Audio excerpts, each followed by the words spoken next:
Halo traders, kembali lagi ke channel Seputar Forex. Saya Rizky Rosadi. Kali ini kita akan bahas video yang lanjutnya ya. Di video sebelumnya saya membahas sesi kedua tentang tren, yaitu belum menentukan gelombang dan tren itu sendiri. Di video yang ketiga ini yang terakhir untuk tren ya, sesi ketiga kita akan bahas dua topik. Yang pertama itu tipe tren dan yang kedua tentang masa tren. Penasaran seperti apa? Sebelum lanjut, pastikan dulu sudah subscribe channel ini dan nyalakan lonceng notifikasinya agar Anda tidak ketinggalan konten-konten yang bermanfaat dari kami. Kita langsung masuk ya penjelasan untuk tipe tren. Untuk tipe tren sendiri sebenarnya bisa kita bagi bermacam-macam. Salah satunya kita bisa gunakan misalnya tipe tren berdasarkan arahnya. Tren berdasarkan arah ada tiga. Yang pertama tren naik seperti ini teman-teman. Jadi yang membentuk top dan bottom yang lebih tinggi, atau kalau yang menggunakan high low ada higher high, higher low, higher high, higher low, begitu seterusnya. Kalau kita menggunakan top dan bottom seperti saya ada higher top, higher bottom, higher top, higher bottom, seterusnya. Terus yang kedua tren turun seperti ini teman-teman. Top, bottom, lower bottom, lower top, atau high, low, lower high, lower low, lower high, lower low, dan seterusnya. Dan yang terakhir itu ada tren sideways. Tren sideways teman-teman sudah biasa lihat ya. Saya cuma gambarkan sedikit karena ini dia nggak ada di sini gambarnya.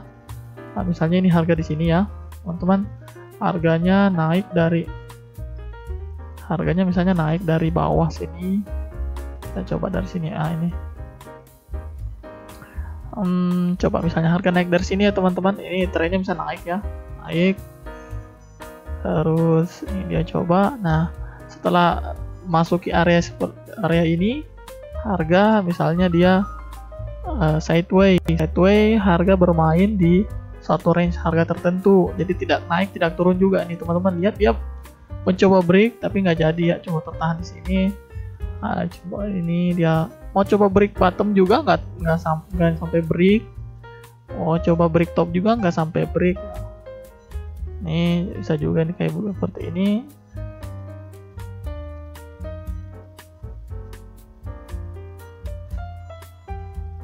Nah ini teman-teman bisa lihat bahwa sideways ini terjadi apabila harga berada di suatu range tertentu ya. Jadi harga tidak break top dan juga tidak break bottom. Jadi itu yang pertama untuk tipe trennya. Dan ada yang saya mau jelaskan sebenarnya bukan yang ini, tapi yang hubungan dengan teori Dow. Yang penting teman-teman paham ya bahwa tipe tren itu bisa bermacam-macam, bergantung dari dari mana melihatnya. Kalau dari arahnya atau pembentukannya bisa jadi tiga, tren naik, tren turun, sideways. Dan yang kedua itu yang berhubungan dengan teori Dow yang akan saya jelaskan berikutnya, itu berhubungan dengan pergerakannya. Di pertemuan pertama, yang sesi pertama yang tentang teori Dow saya jelaskan bahwa di poin pertama ini pasar memiliki tiga pergerakan ya. Ini di sini ada penjelasannya. Yang pertama major trendnya, primary movement. Yang kedua yang warna merah ini, yang pergerakannya merah. Dari segi waktunya itu antara beberapa bulan, kurang dari setahun sampai beberapa tahun. Medium swingnya dari beberapa hari, dari 10 hari sampai 3 bulan. Ini yang biru ya, yang biru. Jadi yang merah di dalamnya ada gelombang birunya. Dan yang terakhir ada short swingnya di dalam lagi, dari dalam birunya ada lagi. Jadi ini seperti gelombang dalam gelombang. Short swingnya berlangsung dari beberapa jam sampai beberapa bulan, 1 sampai 2 bulan lah. Nah, ini yang yang dipakai di saham ya. Saham kebetulan harganya lebih lambat daripada forex. Di forex sendiri yang ada saya gunakan teorinya, saya cuma menggunakan mayor dan minor. Jadi saya ambil mayor dan minor. Yang di analisa saya yang seperti ini teman-teman bisa lihat, top dan bottom ini sebenarnya saya gunakan cuma mayornya. Di dalam ini sebenarnya ada minornya. Kalau saya gambarkan ya teman-teman bisa lihat ini mayornya, minornya coba saya kasih putus-putus garisnya. Nah, ini minornya. Jadi dalam satu penarikan tren mayor nih dari top ke bottom, ini dalamnya ada gelombang lagi. Nah kalau kita buka lagi di time frame ini kan weekly ya, kita buka daily, di sini ada gelombang lagi dalamnya. Ya itu disebut di sub minornya lagi. Jadi mayor, minor yang biru, dan ada sub minornya. Cuma yang saya gunakan karena kalau kita menggunakan yang minornya cenderung akan banyak yang berlawanan. Kalau sesuai dengan arah, contohnya kita ambil minornya yang dari sini ke sini ya, ini bagus. Kenapa? Karena sesuai dengan arah tren mayornya. Tapi kalau kita ambil dari sini ke sini, saya kita ambil buy dari sini ke sini, saya rasa kurang apa ya, karena kita yang lebih seneng entry posisi sesuai dengan arah tren, maka bagi saya kurang bagus sih. Peluangnya jadi apa ya, melawan tren tuh bagi saya kurang bagus. Rewardnya lebih kecil dibandingkan kalau kita sesuai dengan arah tren. Jadi itu yang tentang tipe tren ya. Jadi mayor dan minor teman-teman bisa paham. Nanti sebentar saya akan di akhir saya akan jelaskan melalui chart ini juga. Kita coba untuk di harga realnya nanti di periode yang nanti kita cari ke belakang harganya, kita buat mayor dan minornya trennya. Terus yang kedua saya jelaskan juga untuk fase tren. Fase tren sebenarnya juga ada hubungannya dengan ini yang teori Dow di poin kedua. Tren pasar memiliki 3 fase ya, terdiri dari 3 fase. Yang pertama fase akumulasi. Jadi akumulasi, kalau saya harus memperbesar ini harganya biar teman-teman paham. Yang biru ini fase akumulasi. Fase akumulasi itu terjadi ketika para trader-trader besar, institusi, hedge fund, trader-trader di bank, itu biasanya saya sebut dengan smart money. Di Wyckoff juga bilangnya smart money.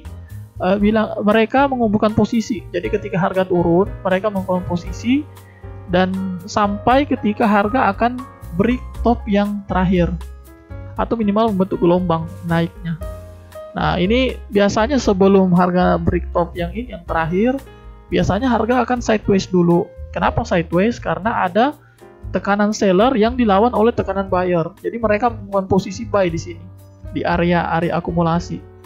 Jadi kalau contoh realnya, ini contoh yang seperti ini teman-teman bisa lihat. Ini harga ya turun, coba lihat ya turun. Nah ini di sini ada akumulasi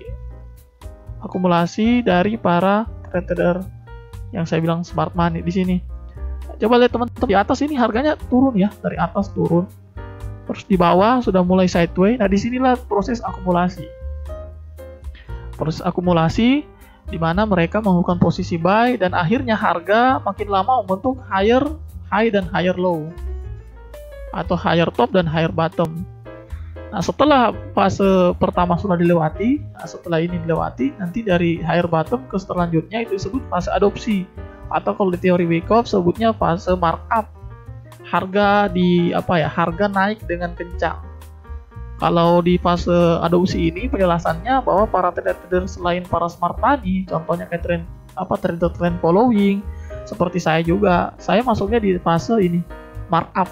Jadi setelah akumulasi sudah selesai, setelah saya masuk, akumulasinya sudah jadi, masuk, yang kita akan melihat pergerakan harga yang cukup kencang. Dan ini paling lama ya fasenya dibandingkan akumulasi maupun fase distribusi. Karena ini kita tidak tahu ya, selama harga belum ada break bottom terakhir, itu kita masih terus bilang itu fase markup atau fase adopsi. Terjadi penurunan harga, ada higher bottom yang di break secara kuat ya. Ini terjadi ketika para trader besar yang saya bilang tadi ini smart money di akumulasi melakukan close posisi. Bisa jadi likuidasi sebagian atau likuidasi seluruhnya. Beberapa juga ada yang switching. Kenapa? Karena mereka menganggap ada sesuatu pengambilan keputusan, mereka menganggap bahwa harga sudah terlalu tinggi atau akan berbalik arah. Maka mereka melakukan pengambilan posisi sell. Jadi posisi buy-nya sudah di close, makanya harganya turun. Nah, dari sini akumulasi, maka harga distribusi, maka harga akan mulai membentuk lower top, lower bottom. Jadi kalau saya lanjut seperti ini ya teman-teman. Jadi akan kembali lagi siklusnya. Inilah siklus harganya. Ini lower top, lower bottom, atau kalau yang pakai high low, lower high, lower low. Ini teman-teman bisa lihat nanti tinggal di ini aja, lower bottom, lower top. Nah ini teman-teman bisa lihat ya, di akumulasi. Nah kalau saya gambarkan lagi fasenya, ini misalnya ini sampai harga berhasil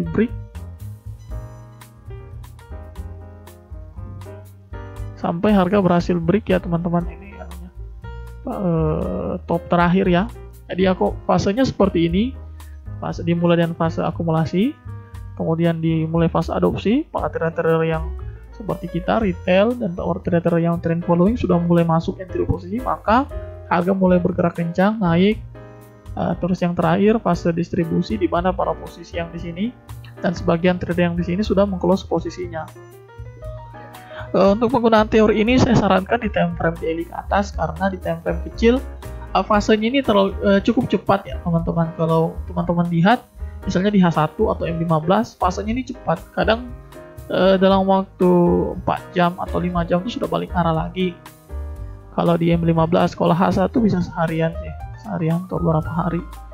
Cuman kalau saya sendiri lebih nyaman di time frame daily ke atas. Ini saya pakai time frame weekly ya. Ini contohnya, ini fasenya fase distribusi, teman-teman bisa lihat harganya naik, terus ini turun. Ini sudah masuk fase distribusi. Ini bottom terakhir atau low terakhir, dia break, sudah mulai fase distribusi, harganya menguat. Jadi sebenarnya setelah fase distribusi ini kita sudah mencari, yang tadinya kita nyari posisi buy, kita nyari posisi sell sekarang. Nah, teman-teman harus lihat posisi sellnya nanti ambilnya di top time frame yang lebih kecil. Misalnya kalau ini time frame weekly, kita ambil time frame daily. Kita ambil topnya di time frame daily, kita akan sell. Jadi teman-teman bisa paham pengambilan arahnya. Kalau di harga sekarang ini top, bottom, lower top, lower bottom, lower top, lower bottom, ini di bawah ini lower bottom, dan ini sekarang mencari lower topnya lagi. Jadi teman-teman bisa nanti lihat di grafik, teman-teman sendiri lihat di sini pasti ada time frame, di time frame daily pasti ada gelombang naik juga. Di sini lihat ada gelombang naik. Jadi kalau teman-teman lihat gelombang dalam gelombang, sebenarnya teman-teman harus punya time frame patokan dulu. Kenapa? Karena itu akan menjadi arah posisi teman-teman. Jadi kalau saya bilang sih itu teman-teman harus punya time frame majornya atau mayornya. Kalau time frame mayornya bilang ini tren turun, teman-teman ambil sell. Kalau tren mayornya bilang ini tren naik, teman-teman ambil buy.